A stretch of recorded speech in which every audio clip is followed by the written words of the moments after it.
మిథున రాశి వారికి ఈ వారం మిశ్రమ ఫలితాలు గోచరిస్తోంది. గత వారం చెప్పినట్టుగానే ఈ వారం కూడా కొంతవరకు ఇబ్బందులు అనేవి ఏర్పడతాయి. కుటుంబ పరంగా కావచ్చు, ఆరోగ్యపరంగా కావచ్చు ఇబ్బంది ఉండే అవకాశం గోచరిస్తోంది. ఉద్యోగస్తులు ఉద్యోగం మారకుండా ఉండడం చెప్పదగిన సూచన. ఉన్న ఉద్యోగంలోనే కంటిన్యూ చేయడం. ఏదైనా మంచి అవకాశాలు వస్తే ఆగస్టు తర్వాత ప్రయత్నాలు చేయండి, మంచి ఫలితాలు ఉంటాయి. భూ సంబంధించిన వ్యవహారాలు బాగున్నాయి. ఇల్లు కానీ, బంగారం కానీ, ఫ్లాట్ కానీ లేదా వాహనం కానీ కొనుగోలు చేసే విధంగా గోచరిస్తోంది. అయితే ఏదైనా కొనాలనుకుంటే ప్రస్తుతం మూడాలు కాబట్టి ఒక 2 వారాలు ఆగి కొనడం అనేది చెప్పదగిన సూచన. అదేవిధంగా వ్యాపార రంగం వారికి చక్కగా రాణించగలుగుతారు. కొత్త వ్యాపారాన్ని ప్రారంభించాలని ప్రయత్నం చేస్తారు. ఎక్కువ ఇన్వెస్ట్మెంట్ చేసి ముందుకు వెళ్ళాలి అని ఆలోచిస్తారు. అయితే కొత్త వ్యాపారం అనేది ఒక 1 మంత్ ఆగిన తర్వాత ప్రారంభించడం అనేది చెప్పదగినది. ఉన్న వ్యాపారాల మటుకు ఎటువంటి ఇబ్బంది లేదు. చిన్న చితక ఇబ్బందులు ఉన్నా సరే అవి ఈ వారం సమసిపోతాయి. దశమంలో శని బలంగా ఉన్నారు. అయితే భాగ్యంలో రాహు మటుకి అంత బలంగా లేదు. మనం అదృష్టం చేదాకా వచ్చి చేజారిపోతుంది. ఉద్యోగం వచ్చింది అనుకుంటాం, చేజారిపోవడం. మంచి ఆర్డర్ వచ్చింది, చేజారిపోవడం అటువంటి జరుగుతుంటాయి. భాగ్యంలో రాహు అంత బలంగా లేడు కాబట్టి ఉన్నది లేనట్టుగాను, లేని ఉన్నట్టుగాను అనిపిస్తుంది. కాబట్టి ఇటువంటి విషయంలో ఎటువంటి ఆలోచనలు పెట్టుకోకుండా వాస్తవాన్ని గ్రహించి ముందుకు వెళ్ళడం అనేది చెప్పదగినది. తద్వారా మంచి ఫలితాలు ఉంటాయి. ఈ రాశిలో మించిన విద్యార్థులకు చక్కగా కాలం అనుకూలంగా ఉంది. వచ్చిన అవకాశాన్ని సద్వినియోగపరుచుకుంటారు. మెరిట్ మార్కులు సాధించి అందరినీ ఆశ్చర్యపరుస్తారు. మీరేనా ఇంత బాగా చదివారా, మీరు పాస్ అయ్యారా అనేవాళ్ళు కూడా ఉంటారు. నలుగురిలో మీరు ఎక్కువగా చదివినట్టు కనబడరు, కానీ మీ జ్ఞానం అమూల్యమైనది. జ్ఞాపక శక్తి చాలా ఎక్కువగా ఉంటుంది.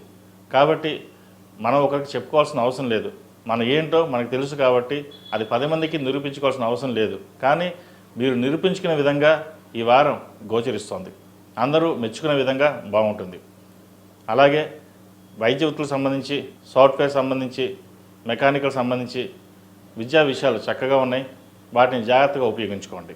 ఈ రాశిలో జన్మించిన స్త్రీలకు వృత్తిపరంగా, వ్యాపారపరంగా సానుకూలంగా ఉన్నప్పటికీ భాగస్వామి వ్యాపారంలో కొంత చికాకు పెట్టే విధంగా గోచరిస్తోంది. ఉద్యోగంలో ఎటువంటి మార్పులు ఉండవు. ఉద్యోగపరంగా చక్కగా ఉంటుంది. వచ్చిన అవకాశాన్ని సద్వినియోగపరుచుకుంటారు. నలుగురితో పాటు సరదాగా ఉండాలి, నలుగురితో పాటు ఉండాలనే యోచన భావిస్తారు. కానీ దానికి విరుద్ధంగా ఉంటుంది. ఎందుకంటే ఎక్కువ మంది మిమ్మల్ని కలవరు, మీరు ఎక్కువ మాట్లాడరని లేదంటే లిమిటెడ్గా ఉంటారని చెప్పేసి వాళ్ళు మీతో కలవకపోవడం అనేది జరుగుతుంటుంది.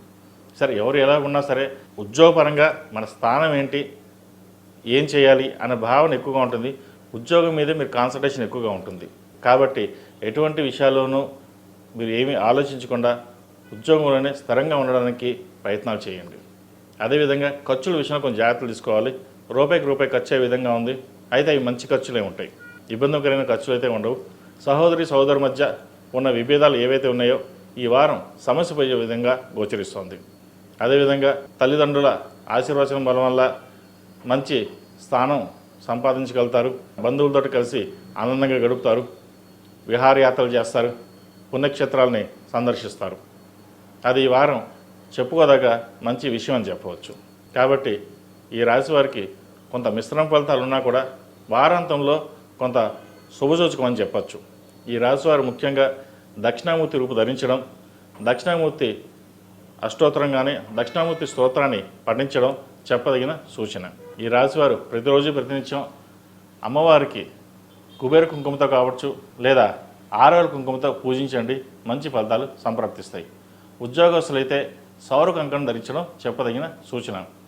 ఈ రాశిలో జన్మించిన వారికి కలిసి వచ్చే సంఖ్య 6, కలిసి వచ్చే రంగు గ్రే. ఏదైనా పని మీద బయటకు వెళ్ళేటప్పుడు సోమవారం కానీ శుక్రవారం అడిగిన వెళ్ళండి, మంచి ఫలితాలు సంప్రాప్తిస్తాయి.